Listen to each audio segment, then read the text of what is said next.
안녕하세요. 6조 발표를 맡게 된 김진우라고 합니다. 먼저 저희는 포터의 5가지 요인 분석을 통해 AI21랩스가 처한 산업을 분석해 보았습니다. 먼저 기존 경쟁자 간의 경쟁 강도는 매우 높다고 판단하였습니다. 오픈 AI의 경우에는 LLM 시장의 리더로서 자리매김하고 있습니다. 구글의 경우 자체 기반 B2B 플랫폼으로 공격적인 확장 전략을 쐐가고 있습니다. 또한 메타 등 다양한 경쟁자들이 존재하고 있으며 막대한 자금력과 기술력을 보유하고 있습니다. 따라서 AI21랩스는 특화된 애플리케이션을 토대로 틈새 시장을 공략 중에 있습니다. 잠재적 진입자들의 위협은 중간 수준으로 판단하였습니다. 현재 LLM 모델의 개발을 위해서는 막대한 자본 및 기술적 인프라가 필요하므로 LLM 시장의 진입 장벽이 존재하는 것은 사실입니다. 그러나 최근 오픈소스 LLM이 등장함으로 인해 신규 플레이어들의 기술적 접근성 및 비용이 절감되고 있는 것도 사실이기에 이들의 틈새 시장 공략도 가능해질 것이라고 판단하였습니다. 대체제의 위협은 높은 수준이라고 판단하였습니다. AI21랩스의 주요 제품인 월드2는 글래머리와 챗 GPT와 같은 대체제가 이미 존재하고 있습니다. 이들은 번역성도 높고 브랜드 인지도도 더 뛰어납니다. 고급자 교섭력 관련 위협도 높은 수준이라고 판단하였습니다. 현재 AI21랩스는 클라우드 서비스 제공자에 의존하여 LLM 훈련 및 운영을 하고 있고, 클라우드 인프라뿐만이 아니라 고성능 GPU의 경우에도 엔비디아에 의존하고 있습니다. 구매자의 교섭력은 중간 수준이라고 판단하였습니다. 먼저 B2C 시장의 경우에는 AI21랩스의 주요 사용자가 학생 등 일반 소비자들이었습니다. 이들은 상대적으로 저렴한 구독 기반 요금제를 이용하고 있었는데, 이들은 대체제에 민감하고 높은 이탈률을 보이고 있습니다. B2B 시장의 경우에는 AI21랩스가 B2B 플랫폼 AI 스튜디오를 출시하였는데, 이 경우에는 B2C에 비해 높은 객단가를 가지고 있고, 또한 대량의 텍스트를 처리해야 하는 이유와 높은 전환 비용이 결합하여 서비스의 락인 효과를 불러일으켜 낮은 이탈률을 보이고 있습니다. 다음으로 AI21랩스에 대해서 분석해 보도록 하겠습니다. AI21랩스의 개발 과정 및 보유한 AI 모델들은 다음과 같습니다. AI21의 장점에 대해서 분석해 보도록 하겠습니다.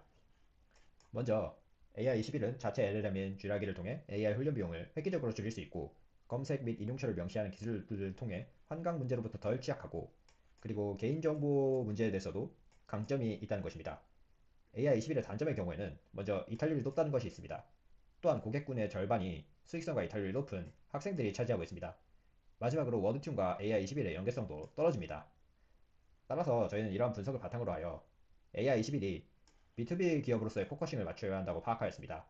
왜냐하면 AI21은 다른 거대한 경쟁사들과 다르게 모든 것을 할 수는 없고, 또한 투자자들을 설득시키는 문제와 관련하여 LLM으로 수익성을 창출하기 위해서는 AI21의 강점인 보안과 환각, 그리고 비용 측면에서 강점을 고객들에게 소구하여 B2B 시장에 집중해야 한다고 보았기 때문입니다. 그러기 위해서는 현재 브랜드의 가치가 낮은 것을 극복하기 위해 구글과 아마존과 같은 대형 클라우딩 회사 라이센싱 및 협업을 통해 B2B 시장의 입지를 강화하고, 보안 수준을 향상시켜 핵심 역량을 강화하고, 특히 특정 산업을 위한 전문 언어 모델 블레이드의 개발을 가속화하여 비장의 한 수로 키워야 한다고 보았습니다. 다음으로 AI21랩스가 현재 시행하고 있는 B2B 전략과 BM에 대해서 분석해 보도록 하겠습니다.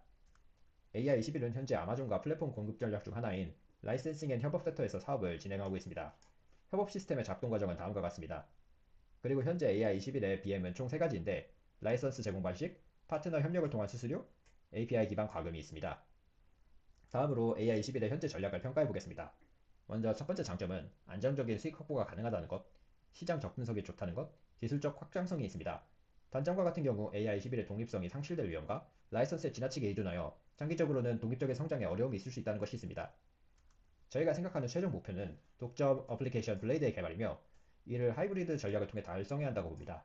하이브리드 전략을 통해 현재 수익 모델을 유지하여 지속적으로 수익을 창출하고, 일부 LLM을 오픈소스로 공개하여 특정 산업에 도움이 될 수 있는 기술을 발전시키고, 그 후 독점적인 어플리케이션을 개발하여 수익성을 증대시켜야 합니다.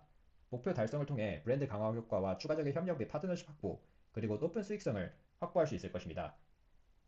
AI21의 블레이드 플랫폼을 형성시키기 위해서는 도입 단계에서 치킨 오라 에그 문제, 즉 누가 핵심 참여자인지를 확정하고, 특정 방식을 통해 그들의 잠재된 요구를 만족시켜 플랫폼에 참여시켜야 한다는 것입니다. 특정 산업의 고객들은 특화된 모듈을 통해 자신들의 특정 수요를 해결시키고자 하는 수요가 존재할 것이고, AI21랩스는 특정 산업을 위한 전문화된 언어 모델 블레이드를 통해 특정 산업에 특화된 모듈을 제공할 것입니다. 따라서 초기 핵심 상호작용 네트워크는 AI21랩스와 고객 간의 상호작용으로 구성될 것입니다. AI21랩스는 블레이드 플랫폼을 통해 고객에게 표준형 모델을 제공하고, 고객은 모델의 정기적인 구독을 통해 어플리케이션을 구축하여 자신의 수요를 충족할 것입니다. 여기서 단면 우선 전략과 씨 뿌리기 전략이 결합되어 사용될 것인데, 먼저 단면 우선 전략이란 특정 사용자 그룹을 대상으로 혜택을 제공하는 제품이나 서비스를 중심으로 플랫폼을 먼저 디자인한 뒤 이들과 상호작용하기를 원하는 사용자 그룹을 끌어들이는 전략입니다. 이때 최초 사용자 그룹과 상호작용을 하기 원하는 두 번째 사용자 그룹을 끌어들이는 것이 중요합니다. AI21랩스가 보유한 블레이드 모델과 강력한 보안 솔루션, 크기별 모델은 타사와 차별화되는 AI21랩스만의 핵심 역량으로 고객들의 수요를 충분히 충족시켜 비즈니스를 창출할 수 있게 됩니다. 블레이드 플랫폼을 통해 충분히 고객을 확보한 후 해당 고객들에게 서비스를 제공하는 고객 그룹을 대상을 확장하여 블레이드 플랫폼을 매칭 플랫폼으로 전환하게 됩니다. 확장된 고객 그룹으로는 IT 기업이 포함될 것입니다. IT 기업은 블레이드 플랫폼에서 제공되는 표준형 모델을 기반으로 특정 고객의 개별적인 요구에 맞는 맞춤형 모델을 개발하여 제공할 수 있게 됩니다. 이렇게 개발함으로써 고객은 자신의 기업에 딱 맞는 모델을 사용할 수 있고, IT 기업과 개발자들은 고객의 수요를 충족시키고 플랫폼의 가치를 높이는 역할을 하게 됩니다. 그리고 이것은 양측 참여자의 이용 패턴을 도식화한 것입니다. 블레이드 플랫폼이 성장기에 접어들게 된다면 구독 기반 모델 또는 사용량 기반 모델을 결합을 통해 소비자로부터 수익화하는 것이 가장 이상적일 것입니다. 또한 고객이 맞춤형 요구를 하게 된다면 적절한 공급자를 배정하여 맞춤형 솔루션을 제공할 것입니다. 소비자는 맞춤형 모델 개발에 대한 추가적인 비용을 지불하게 되며, 맞춤형 모델 개발에 따른 수익은 플랫폼과 공급자 간의 합의에 따라 배분될 것입니다. 블레이드의 도입과 성장기 전략을 정의하면 다음과 같습니다. 블레이드가 성숙기에 접어들게 된다면 다른 멀티 플랫폼과의 경쟁 문제와 플랫폼이 깡통이 되어버리는 레몬 시장 문제에 직면하게 될 것입니다. 따라서 블레이드 플랫폼은 그들과 협력할지 아니면 타 기업을 인수합병할지, 그것도 아니라면 우리가 타 기업에 합류할지에 대해 결정해야 할 것입니다. 구글과 아마존이 분야를 확장하여 블레이드가 제공하는 영역에 침범할 확률이 매우 높습니다. 따라서 계속해서 단독으로 경쟁하기보다는 블레이드의 유통기한이 닿기 전에 이들과의 인수합병을 통해 시장에서의 입지를 강화하는 것이 바람직합니다. 특히 이미 아마존과의 협업을 통해 서비스를 제공하고 있기에 우린 아마존으로의 합류가 가장 바람직하다고 생각합니다.